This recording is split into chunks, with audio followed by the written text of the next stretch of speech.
Halo Teknolovers! Indonesia terdiri dari pulau-pulau yang membentang dari Sabang sampai Merauke, dipisahkan dengan hamparan laut yang luas. 5 pulau terbesarnya pun berpisah antara satu dengan yang lainnya. Sebagai negara maritim, Indonesia harus memperkuat pertahanan laut yang sudah menjadi tugas Tentara Angkatan Laut. Namun ternyata Satuan Polisi Air juga berperan penting dalam menjaga laut Indonesia. Lantas apa perbedaan tugas dari kedua satuan ini? Nah, biar paham, simak ulasan berikut ini yuk. Tapi sebelum lanjut, pastikan kamu telah klik subscribe dan aktifkan bel notifikasi untuk update informasi terbaru dari teknologi populer. Tentara Nasional Indonesia Angkatan Laut atau disingkat TNI AL ialah salah satu cabang angkatan perang bagian dari Tentara Republik Indonesia yang bertanggung jawab atas operasi pertahanan negara Republik Indonesia di laut. Ketika resmi terbentuk, TNI AL bernama Badan Keamanan Rakyat BKR Laut pada 10 September 1945. Setelah awal masa kemerdekaan Indonesia, administrasi pemerintah awal Indonesia mendirikan BKR Laut. Kala itu BKR Laut dipelopori oleh pelaut-pelaut veteran Indonesia yang pernah bertugas di Angkatan Laut Belanda dan Jepang. Kemudian BKR berubah nama jadi Tentara Keamanan Rakyat TKR yang turut memacu keberadaan TKR Laut. Kemudian dikenal sebagai Angkatan Laut Republik Indonesia ALRI. Selama 1949 hingga 1959, ALRI berhasil menyempurnakan kekuatannya dan meningkatkan kemampuan mereka. Di bidang organisasi, ALRI membentuk armada, Korps Marinir yang saat itu disebut sebagai Korps Komando Angkatan Laut, Penerbangan Angkatan Laut, dan sejumlah komando daerah maritim sebagai Komando Pertahanan Kewilayahan Aspek Laut. Nah, reformasi internal di tubuh TNI membawa pengaruh besar pada tuntunan tugas detail TNI Angkatan Laut dalam bidang pertahanan dan keamanan di laut. Tak sedikit masyarakat akhirnya mempertanyakan soal tugas jelas antara TNI dan Polri. Hal ini berimbas pada TNI Angkatan Laut dan Polisi Air di lautan. Nah, sebelum kita melihat perbedaan tugas masing-masing, ketahui dulu yuk soal Polisi Air itu sendiri. Kepolisian Air tak lain ialah bagian dari Korps Kepolisian Air dan Udara Badan Pemeliharaan Keamanan Kepolisian Republik Indonesia atau biasa disingkat Korpolairut Bahar Kampolri yang merupakan satuan di dalam Kepolisian Republik Indonesia yang mendukung tugas-tugas kepolisian lewat air berupa sungai dan laut. Kepolisian Air bersama dengan Kepolisian Udara lahir ketika Menteri Dalam Negeri mengeluarkan keputusan 14 Maret 1951 soal penetapan polisi perairan sebagai bagian dari jawatan kepolisian negara terhitung mulai 1 Desember 1950. Nah, keputusan ini disempurnakan lagi dengan dikeluarkannya Surat Keputusan Perdana Menteri RI tanggal 5 Desember 1956 tentang pembentukan Seksi Udara pada Jawatan Kepolisian Negara. Sejak itulah bagian polisi perairan menjadi bagian dari polisi perairan dan udara. Setelah melalui beberapa kali perombakan, penyempurnaan organisasi baru muncul pada tahun 1985. Satuan Utama Polisi Air dilebur ke dalam Subdirektorat Polisi Air dan Satuan Utama Polisi Udara menjadi Subditpol Udara.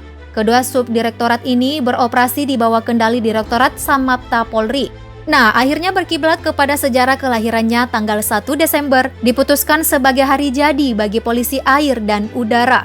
Polisi Air yang tak lain ialah unsur pelaksana tugas pokok Polres yang berada di bawah Kapolres, bertugas untuk menyelenggarakan fungsi kepolisian perairan, meliputi patroli perairan, penegakan hukum di perairan, pembinaan masyarakat pantai dan perairan lainnya, serta pencarian dan penyelamatan kecelakaan di perairan atau SAR. Sedangkan tugas TNI Angkatan Laut berdasarkan pasal 9 Undang-Undang Nomor 34 Tahun 2004 tentang TNI Angkatan Laut bertugas sebagai berikut. Melaksanakan tugas TNI Matra Laut di bidang pertahanan, menegakkan hukum dan menjaga keamanan di wilayah laut, yurisdiksi nasional sesuai dengan ketentuan hukum internasional yang telah diratifikasi. Melaksanakan tugas diplomasi Angkatan Laut dalam rangka mendukung kebijakan politik luar negeri yang ditetapkan pemerintah. Melaksanakan tugas TNI dalam pembangunan dan pengembangan kekuatan matra laut, melaksanakan pemberdayaan wilayah pertahanan laut. Nah, dari tugas jelas ya kalau TNI Angkatan Laut tugasnya lebih berat dan lebih ke wilayah-wilayah yang sudah ditentukan secara hukum internasional. Jangkauan lautnya pun lebih luas jika dibandingkan Polisi Air.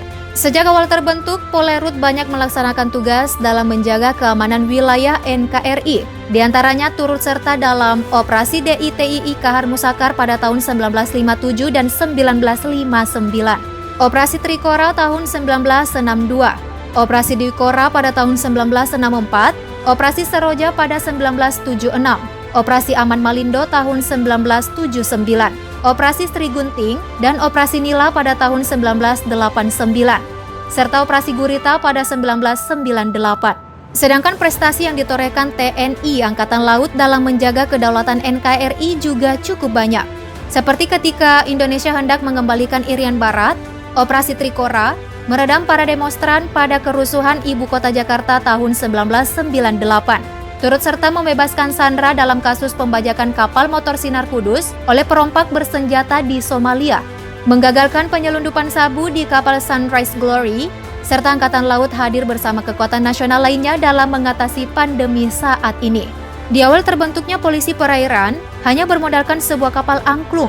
Kemudian pada akhir tahun 50-an, jumlah kapal pun bertambah hingga mencapai 35 unit. Nah, di hari jadi ke-68 tahun 2018, Korps Korpolairut Bahar Kampolri menambah 23 kapal. Terdiri dari 1 unit kapal patroli lepas pantai dengan panjang 73 meter, 5 unit kapal patroli 48 meter, 2 unit kapal patroli 45 meter, dan 15 unit kapal pemburu cepat 15 meter.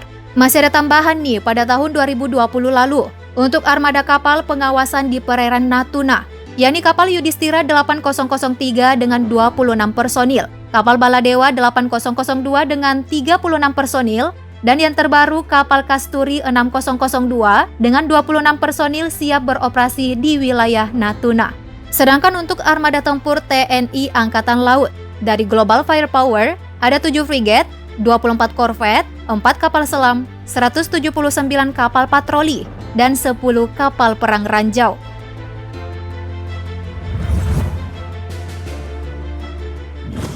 Nah, sekarang udah tahu kan perbedaan tugas dari TNI Angkatan Laut dan Polisi Air? Kalau kamu ada opini lain soal bahasan kita tadi, tulis di kolom komentar yuk. Jangan lupa klik like dan share video ini. Terima kasih.